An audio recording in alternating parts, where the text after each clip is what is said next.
Muito bem, então, senhoras e senhores, estamos aqui, este trio de ferro, senhoras e senhores. Estou aqui no desfiladeiro das Termópilas, a famosa batalha dos 300 espartanos, que somos nós, esses 300 espartanos pela doutrina espírita, a verdadeira doutrina. Não é esses persas que estão aí com esse negócio aí de Ramatiz, Lobzang Rampa. Não é esse povo, não. Esse povo é persa. Os legítimos 300, nós estamos aqui lutando pela dignidade da doutrina espírita. Estamos formando 3 fileiras para combater esses persas do espiritismo. Jorginho está lá no fundo para ver o que acontece. Se der ruim, ele dá no pé. Ele prefere se juntar aos persas, se der ruim, senhoras e senhores.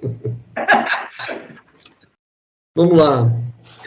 Vamos lá. Jorginho, nesse momento agora de Lobzang Rampa, Ramatiz e companhias limitadas aí, eu me senti aquele corcundinha do filme, cara.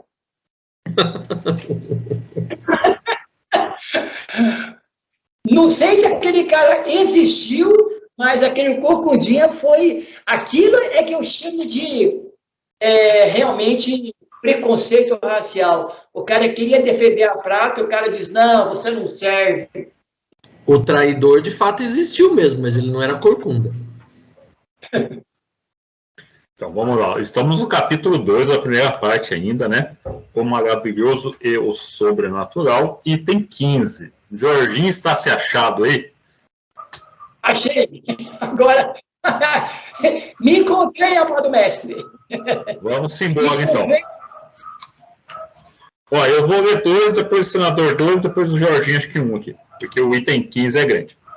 Ó, mencionada a palavra milagre, uma breve consideração sobre o assunto não estará deslocada nesse capítulo sobre o maravilhoso.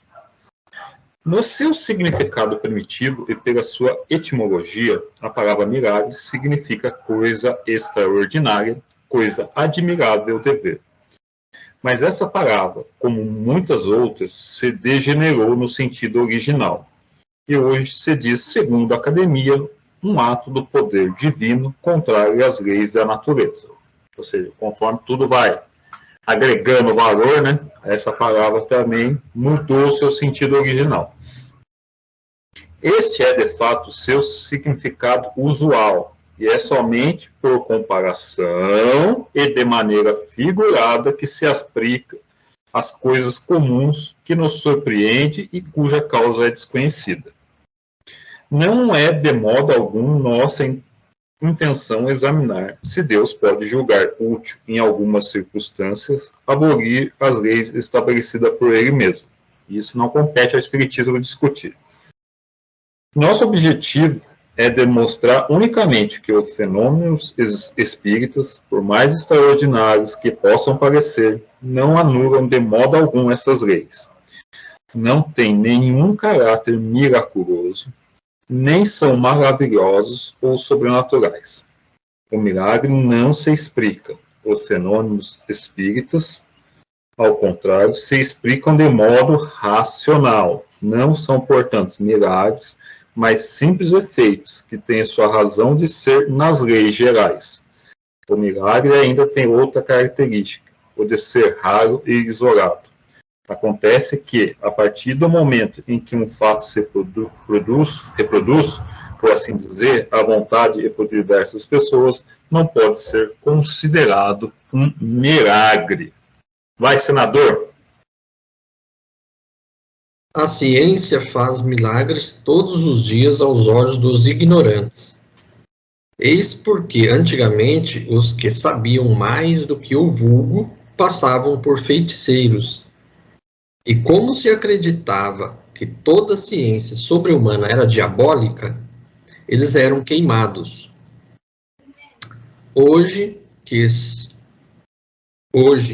que estamos muito mais civilizados, basta enviá-los para os hospícios. Que um homem realmente morto, como dissemos no início, seja ressuscitado por uma intervenção divina e teremos um verdadeiro milagre, porque isso é contrário às leis da natureza. Mas se esse homem tem apenas a aparência da morte, conservando ainda um resto de vitalidade latente, e a ciência ou uma ação magnética consegue reanimá-lo, para as pessoas esclarecidas, isso é um fenômeno natural. Entretanto, aos olhos do vulgo ignorante, o fato passará por milagroso, e seu autor será rechaçado a pedradas ou será venerado, segundo o caráter dos circunstantes. Que um físico solte um papagaio elétrico num meio rural, fazendo cair um raio sobre uma árvore, e esse novo Prometeu será certamente encarado como detentor de um poder diabólico.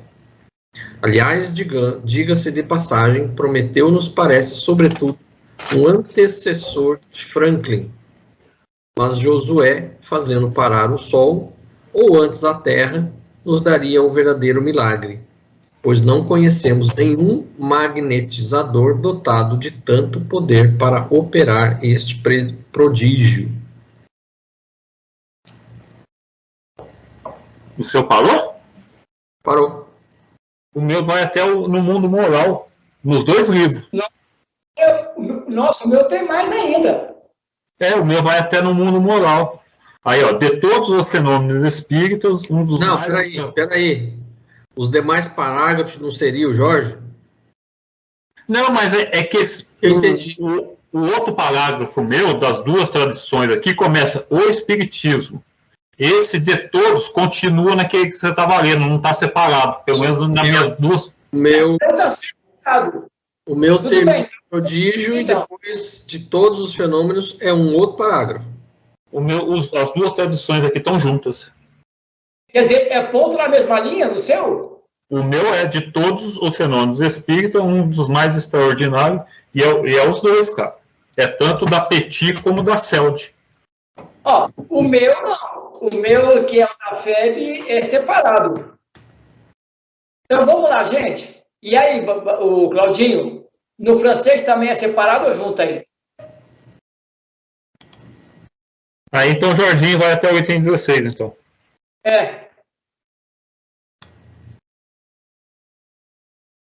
Não, tá tudo junto. Queima esses livros de vocês aí, queima.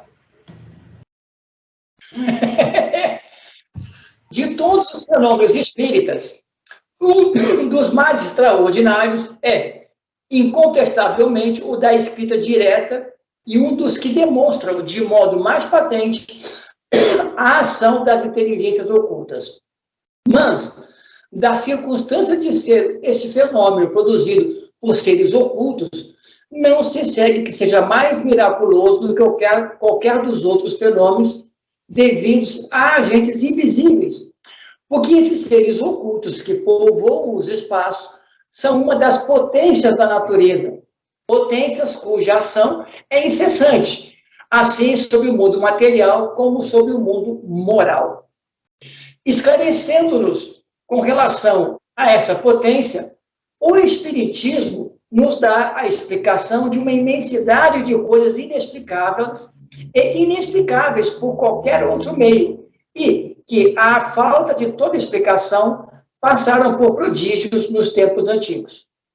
Do mesmo modo que o magnetismo, ele nos revela uma lei, se não desconhecida, pelo menos mal compreendida, ou, mais acertadamente, de uma lei que se desconhecia, embora se lhe conhecessem os efeitos, visto que esses sempre se produziram em todos os tempos, tendo a ignorância da lei gerado a superstição. Conhecida ela, desaparece o maravilhoso e os fenômenos que entram na ordem das coisas naturais.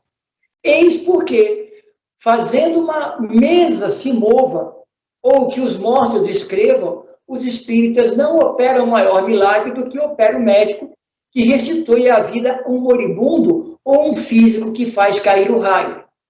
Aqueles que pretendessem, por meio dessa ciência, realizar milagres, seriam ou ignorantes do assunto ou embusteiro. Gente, Kardec fala aqui o seguinte, que milagre, no geral, é simplesmente o desconhecimento da lei que faz o fenômeno funcionar. Porque quando você conhece, você realmente passa a ser natural e comum. Mas enquanto você não conhece e não o explica, para a pessoa normal é um milagre. Não, Jorginho, ele faz essa distinção, né, que hoje o milagre já foi muito deturpado, então não consegue se dar essa explicação para milagre. E até ele fala aqui, ó, o milagre tem outra característica, o de ser raro e isolado. Então o milagre é como se fosse uma derrogação das leis naturais. Aí o que ele fala? É que se antigamente aí, que não se conheciam todas as leis ainda, e não devemos conhecer todas as leis da natureza ainda, e uma das leis da natureza é esse dos espíritos, né, do mundo invisível, que atua tanto na parte material como no mundo moral. Então, não é visto como um milagre, porque como ele ocorre frequentemente, e hoje se sabe disso, então não pode ser considerado milagre, mas tem que tomar cuidado com essa acepção de milagres aí. E aqui, a gente vê bem aquilo que a gente estudou no nosso último sabadão lá, daquele negócio da tradução de lei da matéria e lei natural, porque como essa lei, ele mesmo diz aqui que é uma lei da natureza, das coisas naturais, que estão na ordem das coisas naturais, então essas leis espíritas são leis naturais também. Sim, porque a lei da natureza, ela abrange tanto a lei moral, que é a lei do mundo dos espíritos, como a lei material. Uma não pode estar desconectada da outra. Agora, para uma pessoa simples que não entende o fenômeno, ela vai dizer que é uma coisa maravilhosa, uma coisa que se admira de se ver. Às vezes, por ser tão surpreendente, nossa, isso é um milagre, isso é uma coisa que, né, sai da lei, mas nós sabemos que o milagre, de alguma maneira, no geral, as coisas admiráveis são aquelas que por nós ainda é desconhecida. Quer dizer, para nós espíritas, mesmo que a gente não explique, não consiga explicar naquele momento o fenômeno por falta de conhecimento ou de embasamento para poder explicar, nós nunca vamos dizer que isso é milagre, porque nós sabemos que Deus tem leis que ainda nós não sabemos e nós não atingimos no geral. Tem que tomar cuidado também com isso aí, Jorginho, porque algumas coisas podem ser uma invenção, né? Eu posso narrar uma invenção e falar que isso existiu e não existe. E aí a gente cai mas é uma lei natural desconhecida. Sendo que não, é uma mentira. Não, Babu, aí eu não concordo nem em gênero nem em número contigo, porque é o seguinte, Babu, do mundo que nós conhecemos, não chega a 10% do que nós sabemos. Do mundo que nós conhecemos, do nosso pontinho aqui. Deve ter lugares em que as leis que regem a Terra aqui, lá seja um pouco diferente e que para nós se surpreenda. Não, isso vai ser, isso completamente, Jorge. A lei é única. Em lugar nenhum, ou que isso realmente pode ser uma mentira. O que eu não posso afirmar é coisas que eu não sei. Olha, para mim, isso não é um milagre. Mas calma aí, é que você está levando o espiritismo para um lugar que ele não deve ir. Porque a lei divina é uma. Ela vai agir em cada grupo terrestre de uma forma diferente. Então, o que o Espiritismo vem trazer não é se preocupando com outros mundos, é preocupando com a Terra. Por isso que eu estou falando. Alguém aqui pode inventar assim, uma besteira, que nem vou até citar nome. Geraldinho Lemos, fala um monte de besteira lá. E fala que aquilo é possível. É porque a gente não conhece todas as leis do Espiritismo. Isso é mentira. Então, o que a gente tem que circunscrever, o que a gente conhece, o que a gente é a Terra. Então, se alguém falar que aconteceu tal coisa, mas a gente não conhece todas as leis, mas tem algumas coisas, dá para ver que é charlatanice. que é mentira. Aí não dá para usar esse cálculo, você fala, não, mas em outro planeta, não. Aí outro planeta não cabe ao espiritismo atual nosso aqui na Terra discutir leis em outros planetas. Isso aí os espíritos falaram que não vão discutir. Então, só cai nesses campos da suposição que a gente nem deveria chegar perto, margear essas coisas. Claudinho, meu filho, diga para nós. Então, aqui ele começa primeiro falando a respeito do termo milagre, né, que foi desnaturado, na verdade, né? O milagre tomou uma feição de algo inexplicável, algo que é contrário à natureza, e ele coloca que não é bem assim. O que ele coloca depois adiante é assim, se alguém fizesse um morto renascer, um morto ressuscitar, melhor dizendo, aí sim seria um milagre. Porque nenhum corpo que começa a se decompor, a pessoa vai voltar à vida naquele corpo. Então isso seria um milagre, ele está colocando. Então o que ele está colocando é assim, nós desconhecemos muitas dessas leis da natureza, por isso achamos que aquilo é um milagre. E não é, tem explicação. E aí ele coloca, né? O Espiritismo tem essa chave dessa explicação. Então, aquilo que o Espiritismo explica e deixa de ser um milagre, passa a ser visto como algo natural. Assim como muitas coisas que antigamente era um milagre, hoje a gente vê que não é. Era só desconhecimento das leis naturais. Então, para as religiões dogmáticas, não interessa desfazer o mito, desfazer o milagre, porque é através disso que eles exercem o controle das massas. O Espiritismo é combatido porque ele esclarece, ele mostra que não existe milagre. Ele diz que Jesus, na verdade, ele não tinha, vamos dizer assim, um corpo de carne quando ele ressuscitou. Né? Isso desmistifica essa situação, coisa que as religiões não vão admitir, porque eles querem o milagre. Jesus ressurgiu depois de morto, então só um Deus era capaz de fazer isso, nós, pobres mortais, não somos capazes, então nós temos que venerá-lo. Então o Espiritismo explica que não é bem assim, aí ele é combatido, né? Mas, Claudinho, você falou a mesma coisa que eu disse aqui, porque olha bem, se nós pegarmos o Novo Testamento, né, o Evangelho de Jesus, na ressurreição de Lázaro, para chamar a atenção do poder do Cristo, disse que isso foi um milagre porque trouxe o Lázaro à vida. Mas, já na explicação espírita, ele sofria um ataque cataléptico, né? Que as pessoas na época não conheciam esse fenômeno, e através do magnetismo ele desperta esse problema. Na Idade Média, por eles passarem pela experiência de, ao abrirem alguns túmulos e verem que o cadáver estava virado, tinha arranhamento no túmulo, no caixão de madeira, eles passaram a ver que eles estavam pessoas que estavam apenas com um problema que eles não conheciam. E aí passaram a amarrar uma corda no morto, né? Hoje em dia você já tem um velório, que é para evitar esse tipo de situação, né?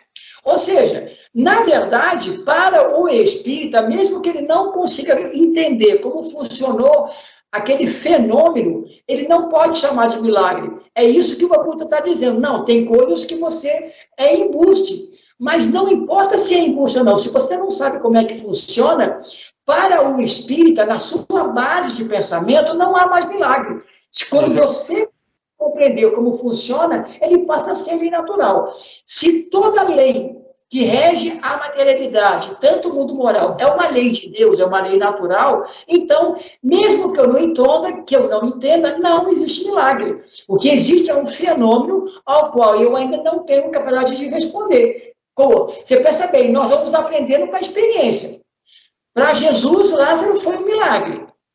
na Idade Média, já era uma situação de colocar aquele salvo pelo gongo. Hoje em dia, nasceu-se o velório de 24 horas, para quê? Para evitar que uma pessoa cataléptica ou com uma crise que você não consiga perceber venha ser enterrada viva. Primeiro, Jesus não disse nada de milagre. Não, quem disse... Leia o Evangelho, o senhor não é um bom cristão, o senhor não anda lendo o Evangelho. Nós trouxemos para cá como milagre da ressurreição. Não está escrito lá que ele fez milagre. Isso é uma interpretação que as pessoas tomaram depois. Leia lá o que Jesus responde quando, se não me engano, eu não lembro o nome da moça lá, não lembro se é Maria. Eu acho que é Marta. Fala para ela que Lázaro, o irmão dela, estava morto. O que Jesus responde para ela? Lázaro está dormindo. Ele acordou Lázaro de um sono, ele não ressuscitou, ele não fez milagre. Lá não é dito que ele fez o milagre. Isso é uma interpretação que foi dada depois, entre outras razões, para fazer essa, vamos dizer assim, permanecer as pessoas na ignorância, em vez de explicar o fenômeno. Essa é a verdade. Não, mas eles também não sabem do fenômeno, Claudio. Hoje em dia nós nem sabemos bem como se processa essa catalepsia. Como na Idade Média já acontecia isso, eles criaram o sininho amarrado no cadáver. Bem, no cemitério, salvo pelo gongo. Hoje em dia não, hoje em dia nós temos o velório. Ou seja, apesar de nós não sabermos como ele se processa, você já percebe que isso não é morrer, porque quando você está morto mesmo, você não volta à vida.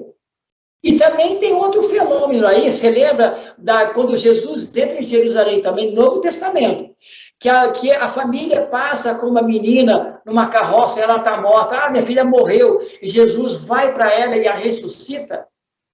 Também tem as pessoas não conhecem o que é uma catalepsia. Mas... Tem um grande perigo de a gente discutir evangelho sabendo que aquele evangelho não é todo correto, né? O que está ali, muita coisa é invenção, né? Então, a gente discutir coisas de espiritismo, por isso que eu falo assim, a gente discutir coisas de espiritismo que não é da alça do espiritismo, que o Jorge falou assim, mas as leis divinas em outro planeta é diferente. Mas a gente não está nesse outro planeta. Não cabe a gente supor que uma lei divina funcionasse lá. Então, é suposição. A gente não poderia adentrar. Por isso que eu falo assim, o espiritismo, e a gente está na Terra, coordena-se pelas leis da Terra. O restante é tudo chute no balde dado aí. E é outra coisa que a gente não entende, a gente não pode falar que não existe. Geraldinho Ramatiz fala que existe seres debaixo ali no núcleo da Terra, que vivem lá, que tem que... Isso a teosofia vendeu na época de Kardec. Você sabe que isso é charlatanice, isso é mentira.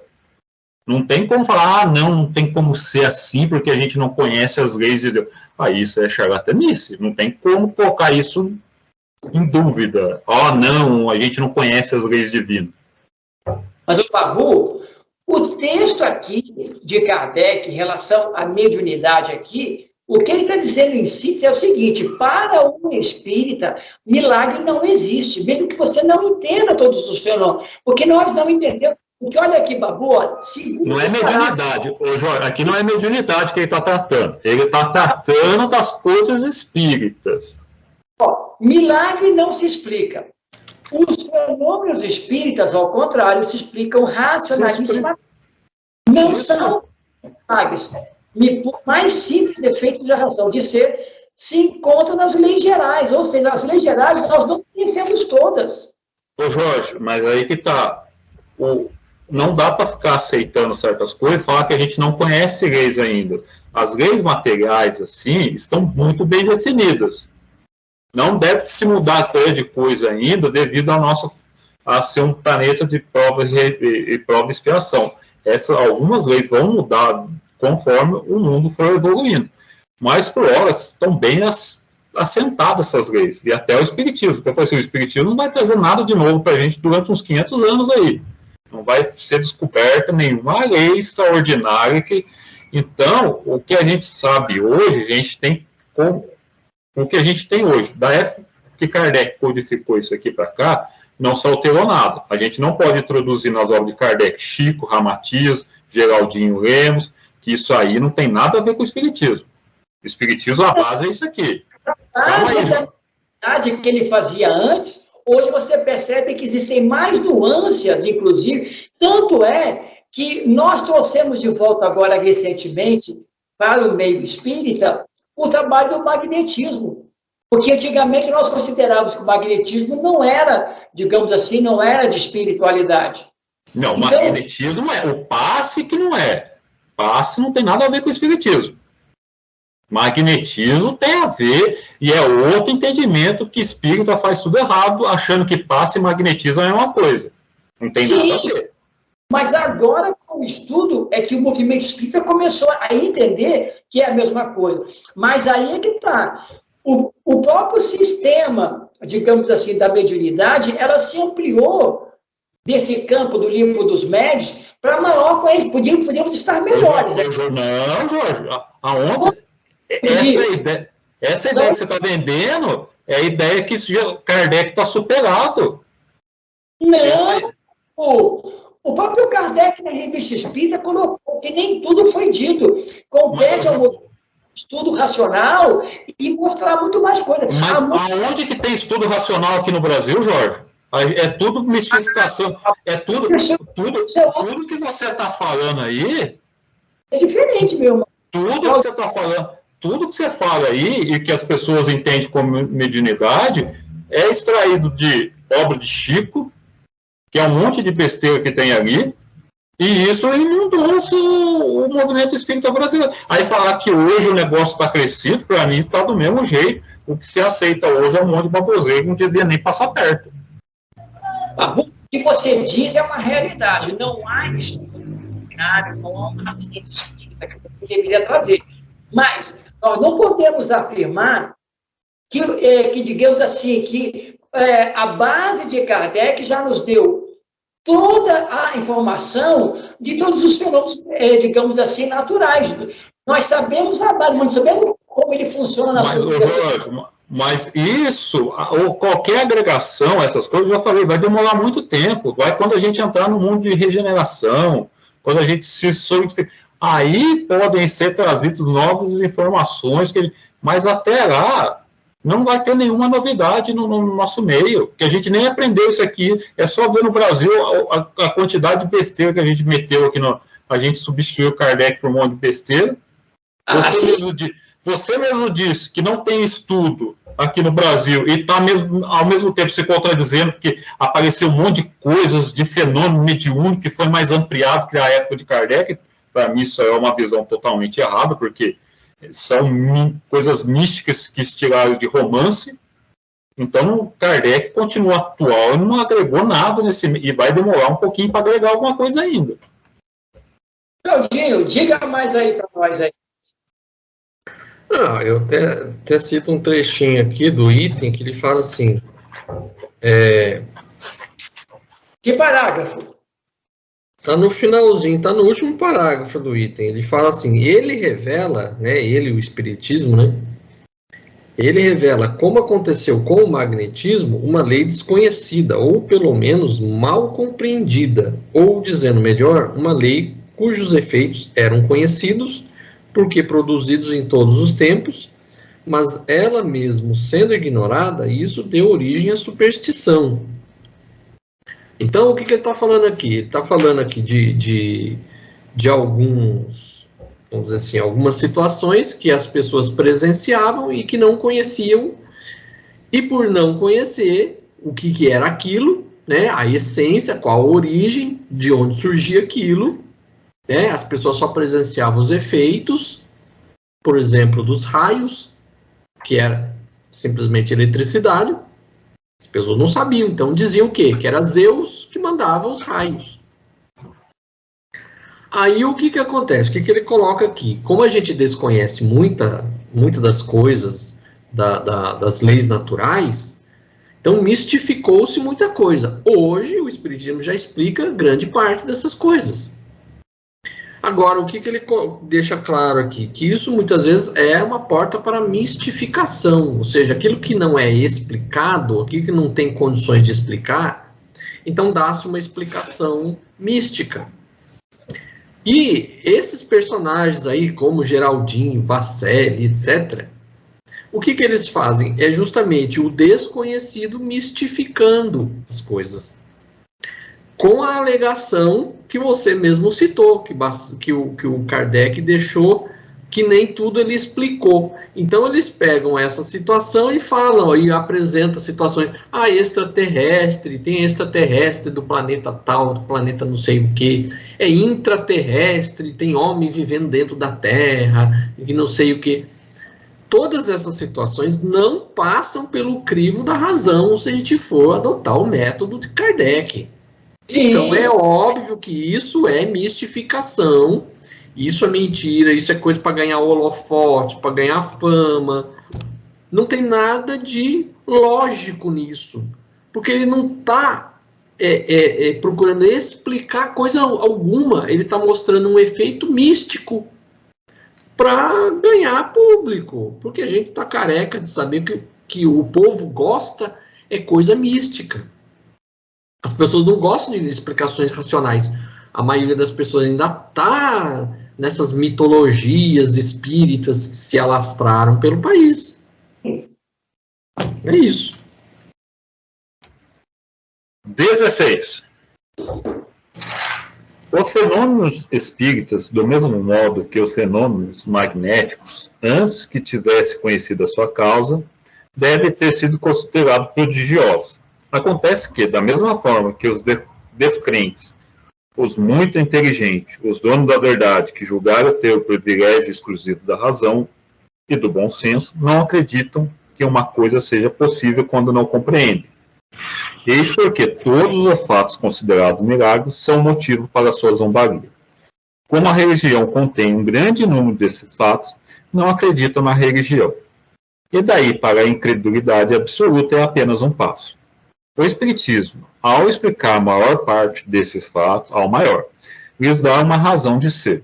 Ele vem, portanto, em ajuda à religião, ao demonstrar a possibilidade de certos fatos, que, por não terem mais o caráter miraculoso, não são menos extraordinários. E Deus não é nem menor, nem menos poderoso, por não ter abolido suas leis. De quantos gracejos as visitações de São Cupertino não foram alvo? Acontece que a levitação dos corpos pesados é um fato explicado pelo Espiritismo. Nós, pessoalmente, fomos testemunhas oculares, e o Sr. Rome, assim como outras pessoas do nosso conhecimento, repetiu muitas vezes o fenômeno produzido por São Cupertino. Portanto, esse fenômeno enquadra-se na ordem das coisas naturais. E é aqui que o pessoal místico gosta de pegar as coisas. Eles pegam algumas palavras de Kardec e saem jogando ao vento, ao léu, e falando que tudo é possível, que nem o senador falou. Mas o Espiritismo não explicou Kardec. E aí os caras vão pegando conceitos do Espiritismo e tacando fantasia em cima, cara.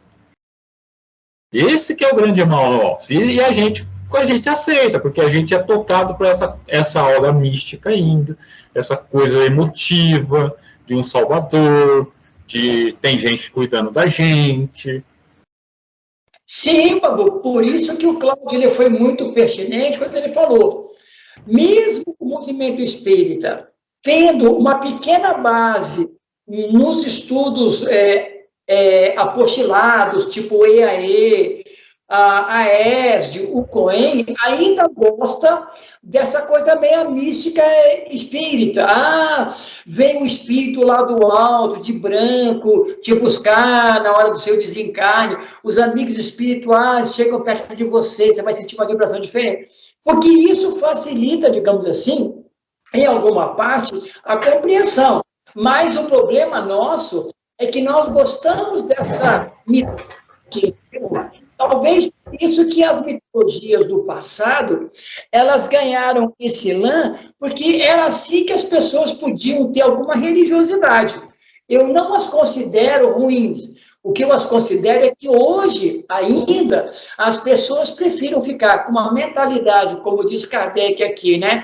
Coloca-se uma coisa explicável, e eles, mas antigamente era mais bonito, era mais, digamos, florido. As pessoas, além de perderem a confiança, porque perderam a sua mitologia, elas preferem desacreditar. Então, já que não existe isso, eu não crio mais nada. Porque o Kardec, nesse texto aqui, quando ele coloca, vem, pois, em auxílio da religião, ele demonstra que a doutrina de religiosidade interna no ser não pode ser, digamos assim, negada nem, digamos assim, colocada como árida. É importante que se mantenha essa religiosidade para que as pessoas tenham alguma ligação com espiritualidade. Jorge, isso aí eu não creio muito que é preciso ter isso aí. É aquele texto que eu coloquei lá até do Herculano Pires lá. Era para combater isso desde o início, mas essas coisas de AE, FEB, elas vão mais para esse lado místico. Não esclarece as pessoas. É uma coisa que a gente devia combater, mas como eu falei para você, a gente acha que o espiritismo é uma coisa salvadora, mas esse espiritismo religião aqui, que tem seu sacerdócio, tem seus dogmas, tem seus ritos, prejudicou mais o movimento ainda, e é isso que eles querem, eles não querem explicar a verdade para quem segue essas instituições, e quer deixar o povo cordeiro, porque alguém ganha. Por mais falar, não, o espiritismo não ganha. Nessas instituições, há interesse de manter a pessoa cega, tipo... Então, não é porque a pessoa não quer ser esclarecida. Eles atacam um ponto, tipo assim, a mesma coisa quando a pessoa é muito avarenta, você ainda hoje tem o tal golpe do bilhete premiado, e tem um monte de coisa. As pessoas, você estudar a pessoa e ver qual é o ponto fraco, você consegue vender pirâmide para a pessoa. Então, tipo assim, aí você pega esse monte de espírito inculto aqui, né? Não que a gente seja tão... Mas você vende essas coisas, teoria de religião, de Salvador, o pessoal, para eles, quem está vendendo é agradável, porque está mantendo um rebanho, né? E aquele pessoal que está ali está sossegado. É que a gente não combateu isso. Justamente o espiritismo está com uma parte filosófica, científica, para combater esse tipo de movimento, mas a gente introduziu mais ainda. Isso aí é verdade mesmo. Esse é o nosso problema. Claudinho. Então, aqui, o que ele coloca assim é que esses fenômenos espíritas, por outro lado, por aqueles que são céticos, foi visto como algo, uma fraude, vamos dizer assim, né? Porque, como eles percebem que as religiões estão cheias de coisas até que contraria a razão, o bom senso e a lógica, então eles não veem também essas questões do espiritismo como algo crível. E aí o que ele coloca aqui? Que o espiritismo explica pelas leis naturais. Então o que ele tenta mostrar aqui é assim, tudo bem que realmente os céticos têm uma certa razão em não acreditar, porque de fato as pessoas mistificaram tanto esses fenômenos que eram sem explicação no passado, que se tornou uma piada, algo realmente risível. Então o espiritismo vem mostrar que não é totalmente incabível certos fenômenos, porque até cita de levitação aqui, não é uma fraude, tem uma explicação natural. Cabe aos quem é cético procurar investigar as causas, e aí vai perceber que não é nem fantasia, nem mistificação, é fenômeno natural, mas não é milagre. É aquele da TV Cultura, lá do Pondé, que o cara a mulher faz uma pergunta, como que a gente pode comprovar o espírito? Aí aquele médico fala umas besteiras tão grandes, de glândula pineal, que Chico veio trazer a descoberta 50 mil anos, que o Pondé falou assim, mano, isso aí é piada, isso é coisa infantil. porque se vende essa mística. O Colbert tem razão de acreditar que o espiritismo é uma coisa de fanático, porque as próprias pessoas no movimento vendem uma ideia de fanático, de pessoal tipo xiita. Agora, o que eu considero aqui, nesse texto, o mais importante para nós aqui, o que eu vejo, gente, está no meio do parágrafo, olha lá, quer ver, ó? Vem, pois, em auxílio da religião, demonstrando a possibilidade de muitos que, por perder o caráter de miraculosos, não deixam, contudo, de ser extraordinários. E Deus não fica sendo menor nem menos poderoso por não haver derrogado suas leis. Eu gostei muito dessa parte aqui, porque ele mostra que para o espírita, Deus, quanto mais natural você percebê-lo, você não tira dele a sua condição de criador, mas ele mostra que para muita gente, se Deus não for miraculoso, para a pessoa não é um Deus. Para nós, sim. O espírita deveria ter uma crença de um Deus natural, de uma imanência, como diz Spinoza. Não algo sobrenatural, mas algo realmente intrínseco à própria natureza do universo. E é o que ele fala aqui. Deus não fica menos se você consegue compreender como funciona o fenômeno. Muito pelo contrário. Aí você percebe que Deus realmente é fantástico. Então, mas o Spinoza, ele coloca Deus imanente, ou seja, a natureza faz parte de Deus. É como se Deus estivesse na natureza, não é bem assim. Não, mas é criação divina, não é parte dele. Vem em explicação que a natureza, mostrando o seu próprio movimento, mostra a sabedoria de Deus, entendeu? Não é aquela divisão de pontinhos que Deus está em tudo e tudo está em Deus. Não, muito pelo contrário. Tudo que você vê que é regido pela sabedoria e harmonia, você consegue perceber a divindade. Então, agora, é aquilo que no próprio livro dos Espíritos é colocado. Você vê um quadro pintado, o quadro é uma obra do artista. O quadro não é o artista. Sim. A gente tem que ver a natureza, sim. É uma obra divina, mas não é Deus ali naquela obra. E tem uma grande coisa que a gente fala de milagre, a gente falou do Evangelho, e que muita gente desconhece a Gênesis. Se você pegar a Gênesis, Kardec vai discutir nos capítulos finais os milagres da Bíblia. Do Evangelho. Ele vai explicar alguns, que nem a morte de Lázaro, e outros, maioria, 90% depois, ele não vai explicar. Ele vai sair de banda, fala que isso não compete ao espiritismo, isso aqui não tem, isso aqui é que nem ele coloca do vinho, da transformação da água em vinho, ele fala assim, isso aqui, pelo que ele está dizendo aqui, é mais uma parábola de Jesus. Porque ele até fala, como se fosse o primeiro milagre de Jesus, né? Só Lucas que cita bem pouquinho, os outros evangelistas não falam nada. E pelo que o Jesus fala nas últimas coisas ali, é uma parábola que ele quis explicar alguma coisa. Então, Kardec vai tirando todas essas partes místicas. Isso aqui você desconsidera, isso aqui você desconsidera. Por isso que eu falo assim, tem que tomar cuidado para discutir evangelho, milagre, e essas coisas, porque isso aí está na Gênesis. Kardec rejeitou um monte de coisa lá. Ele colocou as coisas nos devidos lugares. E você pensa bem, e tanto é que isso é algo lúcido e lógico, que hoje em dia, os exegetas hoje já começam a discutir aquilo que Jesus falou na sua realidade ou não, entendeu? Quer dizer, Kardec, ao tirar o misticismo, ao tirar o fenômeno miraculoso, ele nos coloca Jesus de Nazaré, Deus, tudo aquilo que se coloca como religiosidade, como algo natural, porque é o que nós estamos estudando aqui.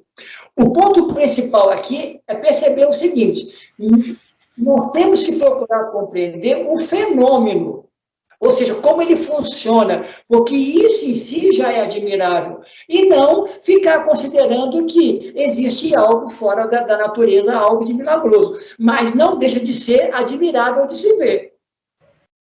Por exemplo, assim, até esse novo observatório, telescópio espacial, quando o Hubble chegou na atmosfera, foi uma surpresa. Quando botou esse novo, que é mais distante ainda, que ele abriu mais o espectro, os caras ficaram mais admirados, porque os cientistas ficaram assim impressionados com aquilo que eles viram a mais. Mas aí é que está, ao mesmo tempo, alguns cientistas falaram assim, nossa, realmente isso é divino, quer dizer, não é milagre. Ou seja, o fato de eu não ver, não é milagre que um novo telescópio tenha me ampliado. Quanto mais eu conheço o sistema, mais eu vejo que é natural que assim exista. Então, o universo passa a ser algo a ser ainda conhecido. E esse é o ponto que eu acho que o espírita tinha que ter.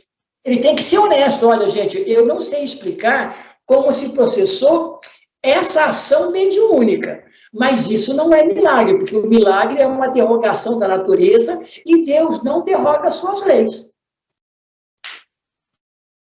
E aí fica complicado para o espírito explicar, mas ele poderia ter, digamos, esse médico aí ser mais honesto. Como é que ele ia explicar essa coisa se ele não sabe como funciona? Você perguntar como que pode se comprovar o espiritismo, o espírito, né? Ele não sabe Kardec, ele começou a viajar em Chico Xavier, cara. Com todo respeito a Chico. Ele foi falar de glândula pineal, não respondeu nenhuma. E Pondé, eu falei assim, se o cara fala tudo isso, por que não sai na revista, lá no periódico internacional lá? O cara disse, mano, é uma charlatanice que vem no Brasil aqui, tremenda, cara. E Kardec, o Pondé, aí falta um pouco para ele, assim, eu deveria estudar o espiritismo. Mas ele não estuda porque ele fala assim, pelo que chega para mim, é um bando de fanático, muito louco, místico. Vai, senador. Vamos lá, 17. No número dos fenômenos desse gênero, temos de colocar em primeira linha as aparições, que são os mais frequentes. A da Salete, que dividiu o próprio clero, não tem para nós nada de insólito. Não podemos afirmar com segurança a realidade do fato, porque não temos nenhuma prova material, mas o consideramos possível em vista dos milhares de fatos semelhantes e recentes que conhecemos. Só um pontinho, para você ver, ele vai começar a citar algumas coisas. Ele não abre tanto o leque, Kardec não vai ficar abrindo o leque para tudo. Aqui a gente vai ver um pouco na agenda. Né? Ele fala assim, algumas coisas, que nem ele fala dessa Salete, refere-se à aparição de Maria Santíssima a duas crianças em 1846 na França. Então, ele assim, a gente não sabe se isso ocorreu, mas isso, pelo Espiritismo, se explica pelo espírito, tal. Então, ele vai algumas coisas... ele entra, outras coisas, ele não entra no mérito da discussão, que não é o mérito do espiritismo, porque senão a gente vai cair no maravilhoso. Continua, senador. Ele é a chamada Virgem de La Salette, né? Semelhante à chamada Virgem de Fátima também, né? Acreditamos neles não somente porque verificamos a sua realidade, mas sobretudo porque sabemos perfeitamente como se produzem. Queiram reportar-se à teoria das aparições, que damos mais adiante, e verão que esse fenômeno se torna tão simples e plausível como uma infinidade de fenômenos físicos que só parecem prodigiosos quando não temos a chave de sua explicação. Quanto à personagem que se apresentou na Salete, é outra questão. Sua identidade não nos foi absolutamente demonstrada. Aceitamos apenas que uma aparição possa ter ocorrido. O resto não é de nossa competência. Só para aí, é que depois pegue para estudar o que apareceu aí, essa Salete, tudo mais a parte mística aí, para você ver, ele só compete assim, pode aparecer um espírito? Pode, se foi a Salete, se for outra coisa, ele não entra no mérito, porque aí você vai entrar no mundo maravilhoso, que não compete ao espiritismo. Cada qual pode guardar a esse respeito as suas convicções. O Espiritismo não tende a se ocupar com isso. Dizemos apenas que os fatos produzidos pelo Espiritismo revelam novas leis e nos dão a chave de uma infinidade de coisas que pareciam sobrenaturais. Se alguns desses fatos, considerados miraculosos, encontram assim uma explicação lógica, isso é motivo para que não se apressem a negar o que não compreendem.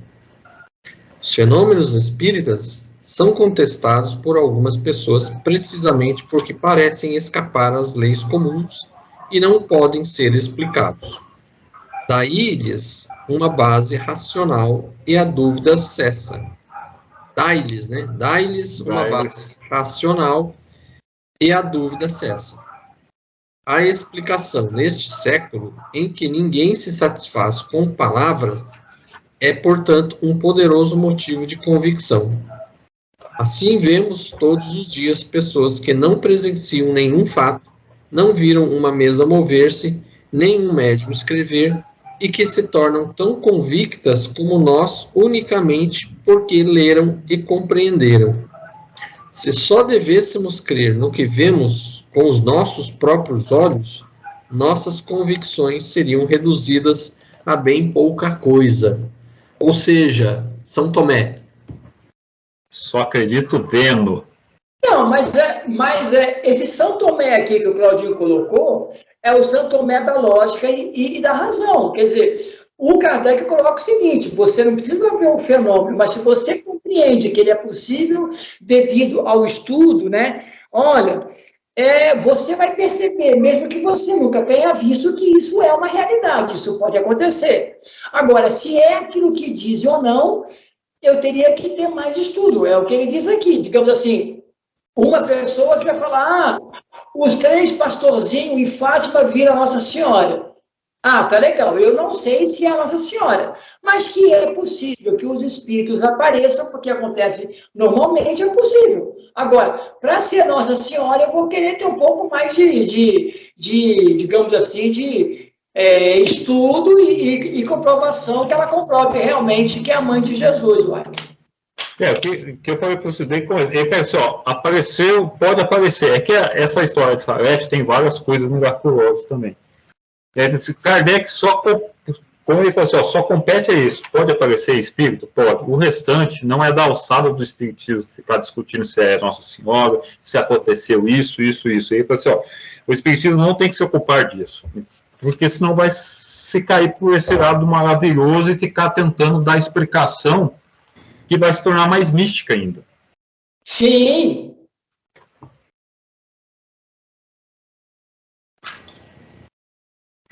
Aqui ele coloca aqui, queiram reportar-se a teoria das aparições que damos mais adiante, e verão que esse fenômeno se torna tão simples e plausível como a infinidade de fenômenos físicos que só parecem prodigiosos quando não temos a chave da explicação.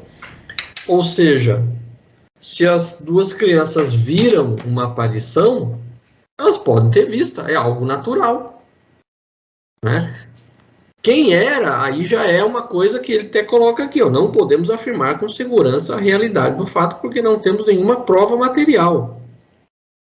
Então não tem como provar, era Nossa Senhora assim. Tanto que ele coloca assim, isso é da alçada da crença de cada um. Se você acredita que é Nossa Senhora, acredite. Mas que é possível ter acontecido a aparição de um espírito materializado, isso é normal. Agora, quem... É possível. Ele quer se prender a isso. Assim, o que o espiritismo vem trazer é isso. Fora disso aqui, não é a alçada do espiritismo. O que a gente tenta hoje, nesse meio místico brasileiro, é explicar muita coisa mais misticamente. Não, mas é possível, o espiritismo... Aí a gente está entrando com uma barca totalmente furada. Isso sim. Porque se for querer explicar certas coisas, aí entra no terreno do místico e aí se perde, aí é um beco sem saída. É o que o Pondé falou, o espiritismo é infantil porque ele quer ser positivista. Que nem você, tudo tem que ser explicado pela ciência. E quer fazer uma junção direta com a ciência. E é aquele negócio que a gente não compreende Kardec. Quando Kardec fala que o espiritismo é uma ciência progressiva, no sentido de tornar todos iguais, e de andar a par com a ciência, mas quando a ciência firmar o passo, porque muitas coisas a ciência traz, que é uma teoria, e depois ela acaba se desmentindo. Só que aqui no Brasil a gente quis abraçar e fazer impregnar dentro do espiritismo de qualquer jeito. E aí depois as coisas vão mudando e vê que não é verdade, e a gente fica com cara de taxa, mas o espiritismo não explicava isso aí, pela ciência, tudo mais. A gente fica cara de taxa, porque a gente fica forçando as coisas. O Pondé fala isso naquelas linhas cruzadas. Ele fala assim, os espíritos são infantis que ficam forçando as coisas para dar credibilidade. E mais, ele fala assim, então, por que se Chico trouxe conhecimento da pineal, que não sei o quê, por que não traz a cura do câncer? Por quê? É que ele tem a visão materialista, a gente já tem a visão da doutrina, e a gente sabe que os espíritos não vão trazer as coisas de mão beijada, cabe a nós descobrir a cura do câncer, não é eles vão chegar aqui e dar toda a receita do que a gente tem que fazer. Isso aí é um trabalho nosso, senão a gente não tem nem crescimento, porque ele desdenha, né? Não, é porque é para evoluir, ele fica fazendo chacota disso. Mas é justamente isso, o aprendizado ele tem que ser nosso, nós temos que aprender a caminhar com as nossas pernas. É que no meio espírita vendeu essas muitas coisas de mística, não? Que Chico trouxe conhecimento, que os espíritos, mas aí foi comprovado, nada foi comprovado daquilo lá, e a gente fica forçando aquilo, e cai em descrédito a gente, mano. Porque tem uns espíritas de porco aí, que fica criando essas bobagens, mistificando, transformando o espiritismo em algo objeto de chacota mesmo, infelizmente. Mas é o que ele fala, parece que para ser aceito, tem que pegar a ciência e entuchar de qualquer jeito, e a ciência nem está firmada ainda. Ele fala assim, o que a ciência conhece hoje é nada ainda. E o espírita quer pegar, não só para comprovar Chico, não, que Chico falou isso aqui, tal, fica nesse mesmo... E isso em obra nenhuma do Kardec a gente vê, mas o que a gente quer fazer é trocar Kardec por Chico, por Divaldo, por Bacelli, por outros tantos, e a gente cai no fanatismo. Jorginho começa, o capítulo 3. Antes de começar a leitura do capítulo 3, veja aí no seu dicionário o que é método, porque é importante a gente ter uma noção do que significa realmente isso.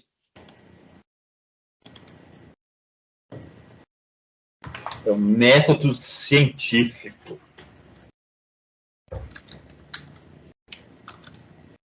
Qual é o método de Kardec para utilizar? É aquele que eu mandei no grupo, eu acho que eu não mandei, né? Método, procedimento, técnica ou meio de fazer alguma coisa. Isso. Mas vai cair naquele método científico. Que é o método científico. Você observa as leis. Você observa as leis, você vê as coisas, começa a formular algumas coisas, estuda profundamente, e em cima daquilo que você colhe, você formula a lei daquilo. É isso que ele vai trazer. Beleza. Então, aqui o capítulo 3 é os procedimentos técnicos, entendeu? Item 18. Muito natural e louvável é, em todos os adeptos, o desejo que nunca será demais animar de fazer prosélitos. Visando facilitar essa tarefa, aqui nos propomos examinar o caminho que nos parece mais seguro para se atingir esse objetivo, a fim de lhes pouparmos inúteis esforços. Dizemos que o Espiritismo é toda uma ciência, toda uma filosofia. Quem, pois, seriamente queira conhecê-lo, deve, como primeira condição, dispor-se a um estudo sério e persuadir-se de que ele não pode, como nenhuma outra ciência, ser apreendido ao brincar. O Espiritismo, também já o dissemos, entende com todas as questões que interessam à humanidade. Tem imenso claro e o que principalmente convém é encará-lo pelas suas consequências. Forma-lhe, sem dúvida, a base, a crença nos espíritos, mas essa crença não basta para fazer de alguém um espírita esclarecido, como a crença em Deus não é suficiente para fazer que quem quer que seja um teólogo. Vejamos, então, de que maneira será melhor se ministre o ensino da doutrina espírita para levar com mais segurança à convicção. Não se espante os adeptos com esta palavra, ensino. Não constitui ensino unicamente o que é dado do púlpito ou da tribuna. Há também o da simples conversação. Ensina todo aquele que procura persuadir o outro, seja pelo processo das explicações, seja pelo das experiências. O que desejamos é que seu esforço produza frutos, e é por isso que julgamos de nosso dever dar alguns conselhos de que poderão igualmente aproveitar os que queiram instruir-se por si mesmos, uns e outros. Seguindo-os, acharão meio de chegar com mais segurança à presteza ao fim visado. Eu gosto disso que ele coloca o seguinte: se você vai cismar de falar sobre espiritismo, antes a pessoa tem que ver que você a estuda.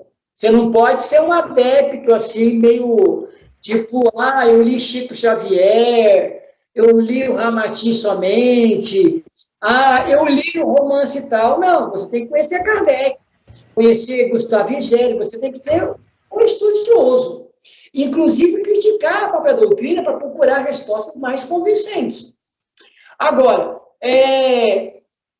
a doutrina espírita, ele coloca, se você quer fazer prosélitos, você tem que provar que você crê na doutrina através da compreensão racional. E isso é muito complicado.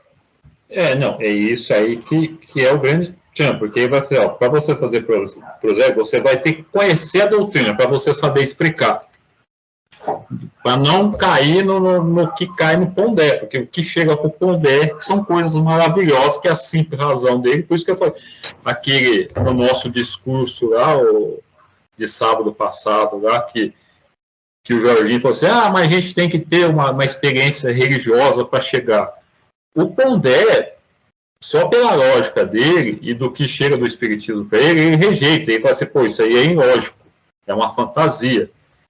Em uma próxima reencarnação, ele pode vir com essa base racional dele e estudar Kardec e ver, e aceitar. Ele não precisou ter uma experiência religiosa, essa reencarnação dele, para poder compreender e aceitar a doutrina espírita. É que, por hora, para ele, chega uma coisa mística, ele não se dá o trabalho de querer entender o espiritismo, né? Mas aí, o que é o método científico que a gente fala? Kardec presenciou os fenômenos espíritas, né? E aí, em cima de algumas perguntas que ele foi fazendo, os espíritos foram dando resposta, que ele foi ali anotando, que ele foi entendendo aquilo lá, aquilo que ele entendia, ele fazia mais perguntas para ir aprofundando cada vez mais. Ele não criou uma hipótese da reencarnação, ou que eram os espíritos que estavam comunicando, ele foi pegando. E aí, depois que ele ficou convencido, são os espíritos mesmo, existe uma tal de reencarnação, porque eles estão me falando assim, assim, assado, assim, o que eles estão me falando é palpável. E qual foi o método dele de pesquisa? Foi perguntar para vários espíritos em várias correntes mediúnicas, e as respostas se convertiam para o mesmo ponto. Aí ele fala assim, então era o método científico que ele empregou, que é diferente do método de laboratório, de coisas físicas, de leis materiais, mas ele foi pelo mesmo procedimento de um método científico. Ele observou, colheu as coisas, e aí, em cima, depois de ter pegado várias respostas, ele foi codificando aquilo que ele foi obtendo. Fale, senador.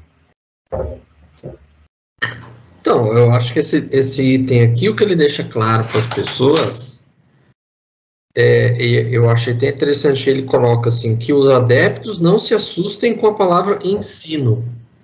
Porque na época devia ser algo realmente, assim, inusual. Né? Gostei da palavra, hein? Gostei da palavra. Eu gostei.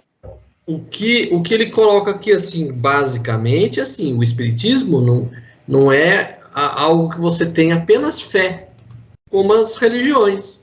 Eu acredito porque falaram que é assim e pronto. Eu tenho que ter fé. Não é assim que as religiões falam? Você tem que ter fé, você tem que acreditar que Jesus é o seu Salvador. Então, o que ele deixa claro, assim, o Espiritismo não é uma doutrina que você tem apenas que ter fé, você tem que ter razão, você tem que estudar, você tem que entender aquilo que você está estudando. Você não tem que acreditar porque eu estou dizendo que é, você tem que acreditar por si mesmo, estudando a doutrina para você entender o porquê desta fé. Não é uma fé cega, é uma fé que você sabe o porquê das coisas. É isso que ele deixa claro aqui. E é o que acontece totalmente diferente, que a gente fica aceitando esses grandes médios, né? E a gente não, foi ele que aceitou, ele não teria como ser enganado. Chico foi mistificado, provavelmente, em várias comunicações, que o senador já trouxe outra vez, para se ter um bom médio é o que menos é enganado. Então, o próprio Kardec coloca isso. Aí que a gente vai ver, se as obras do Chico não é um desenvolvimento da doutrina espírita, não vem complementar, então Chico não tinha uma missão que se vende no movimento espírita que a FEB vendeu. Não, Chico tinha uma missão que veio desenvolver. Então, todas essas ladainhas que a gente cresceu aí, né, cai por baixo, por água abaixo, porque não é assim que é as coisas. E você vai falar isso para as pessoas, os que são devotos de Chico, meu Deus do céu, querem, como não, um pobre homem, um santo, pessoal, aí vocês, é a fé cega, aí vocês estão no fanatismo. Porque se vende que Chico tinha uma missão, que Chico é isso, que não tinha, pessoal. Mas esse é o problema, Babu, e eu considero da fragilidade das pessoas em relação a esse próprio texto. Tem que ser estudada a doutrina. Você não pode trazer um profetente que crê em misticismo e fazer dele isso. Porque você pensa bem, as pessoas que chegaram ao movimento espírita através das psicografias do Chico Xavier e pararam nisso, qualquer ação que coloque nele alguma mácula, cai em terra a sua fé, né? E, na verdade, quando você vê o Chico com capacidade de errar ou de acertar, você não lhe diminui a sua condição de mediunidade ou não. É a mesma coisa que está acontecendo hoje, infelizmente, com a personalidade do Divaldo. Ele, com 96 anos, expôs a sua colocação política e as pessoas já começam a dizer, nossa, o cara está errando, ele é um falso. E ele é um médico de referência, tem boas obras, você estuda bem no começo, né?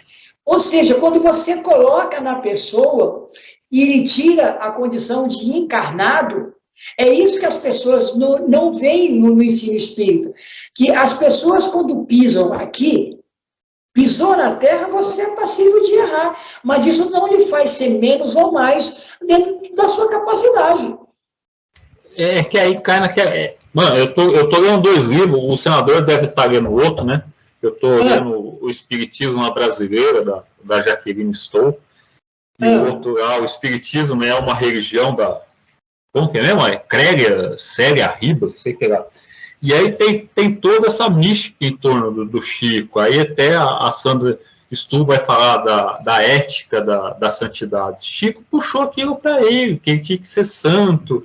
O Espiritismo, a gente fala que a gente não tem que se dedicar totalmente à mediunidade. Você dedica, a gente vai ver aqui na obra, no Livro dos Médiuns, ou aquilo que você tem de tempo disponível. Chico abriu mão de tudo. Aí você vê que Chico não tinha uma missão. Ele queria ser santo. Essa ideia do catolicismo que ele trouxe, aquele voto de pobreza, não que ele tinha que ser rico também, não. Mas ele também teve algumas interpretações erradas da própria doutrina espírita por base católica dele.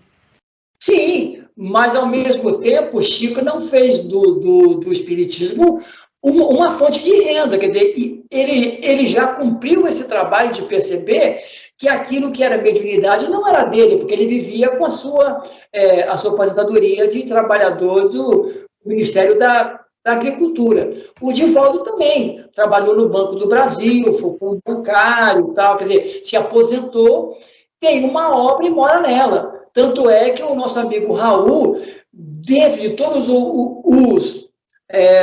os oradores mais assim, chamativos e médios, o Raul era o que mais tinha, digamos assim, essa condição.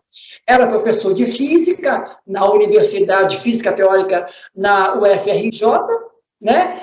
E trabalhava no espiritismo, fazia palestra e livros mediúnicos. Ou seja, nesse sentido, de todos eles, o Raul foi o que menos foi pego, porque Raul não tinha, por ser uma pessoa que eu chamaria de agressiva no seu verbo, né, mas muito real, ele não caiu nesse messianismo que, talvez pela personalidade do Chico Xavier. Mas, pelo menos, o Chico é o que tem menos, digamos, defeitos colocados para quebrar a sua mística. Mas o Divaldo já começou a quebrar as pessoas por... Ô, João, mas é que o Chico tem esse olhar, que a gente tem esse olhar santo para ele. Ele deve ter um monte de defeitos também, que a gente não sabe. E as pessoas não querem escavar isso justamente para se manter essa popularidade dele e a venda de livro, porque tudo isso é um comércio. E aí que eu discuti, se a gente sabe que Chico não tinha essa missão que se vende, que era continuar as obras de Kardec, e muito menos é Kardec encarnado, isso... Então, um espírito que chega para você e fala para você, você tem que seguir o que eu vou falar. E é o famoso que a gente fala que é bonito, né? Que o Emmanuel, disciplina, disciplina, disciplina. Isso é um espírito que está para ser meu amigo, impondo as coisas para ele, que não poderia. Porque ele se vende que ele tinha uma missão, e na verdade ele não tinha uma missão. Essa missão, ele poderia ter a missão de vida dele, de ajudar os pobres e tudo mais, mas uma missão messiânica, que nem é vendido, mediúnica, ele não tinha. Então, isso que o pessoal fala, até fala que Emmanuel era um obsessor, que era por causa disso aí, porque nenhum espírito pode chegar em você e falar assim, você para cumprir sua missão, nem Kardec teve isso. E a gente vê hoje que Chico não teve uma missão especial. E aí um espírito chega nele e fica, você tem que fazer o que eu falo, tudo. E Chico era cego por Emmanuel. O que os espíritas fizeram com relação ao Chico é justamente isso que o Kardec colocou aqui. A gente passou a aceitar baseado apenas na fé, aquilo que ele escreveu, sem analisar criticamente, sem analisar racionalmente. É um pecado terrível você criticar as obras do Chico. Imagina falando mal do Chico. Quer dizer, ele virou um santo e a gente não pode criticar, a gente não pode avaliar, não pode falar mal, não pode nada. Virou uma questão de fé. Você acredita? Eu não acredito. Quando você puxa pelo lado racional das coisas, se você tem um espírito que fica mandando você fazer as coisas, já está tirando seu livre-arbítrio. Já é um espírito obsessor. Se ele não tinha essa missão que foi vendida, que era o base, não, ele veio complementar Kardec, a gente sabe que não veio complementar Kardec, então você vê, cara,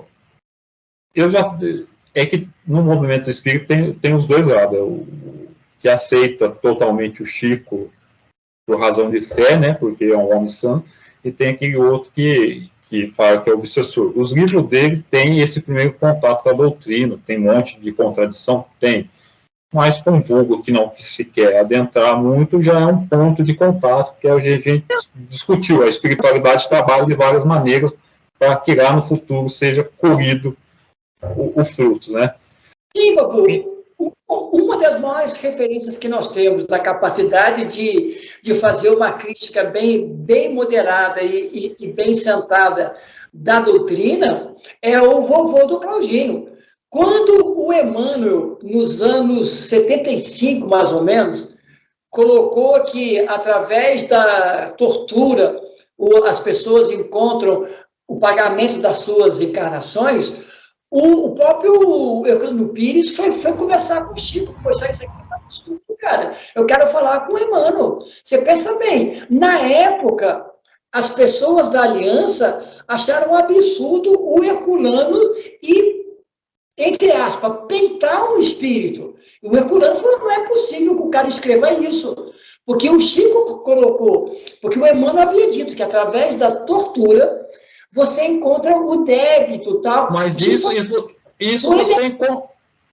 Quer dizer, as pessoas ainda, dentro do movimento espírita, não aceitam esse tipo de situação que você, com conhecimento de fato que o Herculano tinha, porque, na verdade, né, se não me engano, acho que foi o próprio Emmanuel que disse, o melhor metro que mediu Kardec era o Herculano Pires. Isso foi colocado pelo Chico, né, que disse que o Emmanuel havia dito.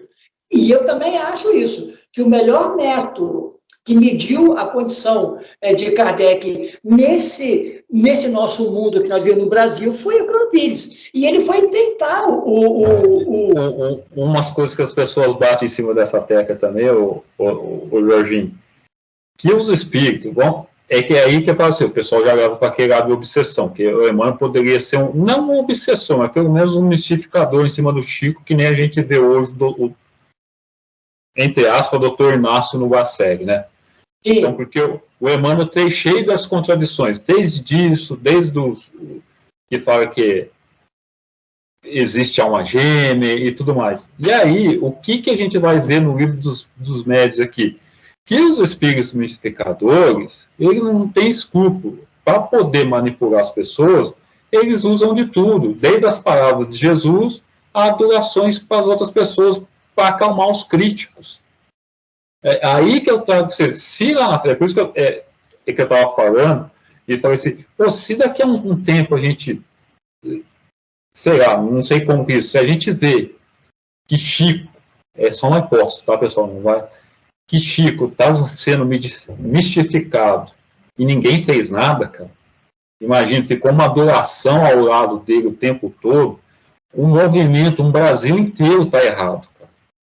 Porque o espírito está sendo mistificado e a gente não... Então, quando o Emmanuel fala isso, é o melhor método, é aquele estilo espírito mistificador. Eu não estou falando que se usa de palavras de máximas para poder, deixa eu assentar meu terreno aqui, ficar bonitinho com a tal pessoa, para a pessoa não ficar muito em cima de mim. É o que o pessoal bate muito em cima do Chico, aqueles que vão com os outros 80, né, que tem o 880, que aceita tudo, os que batem literalmente.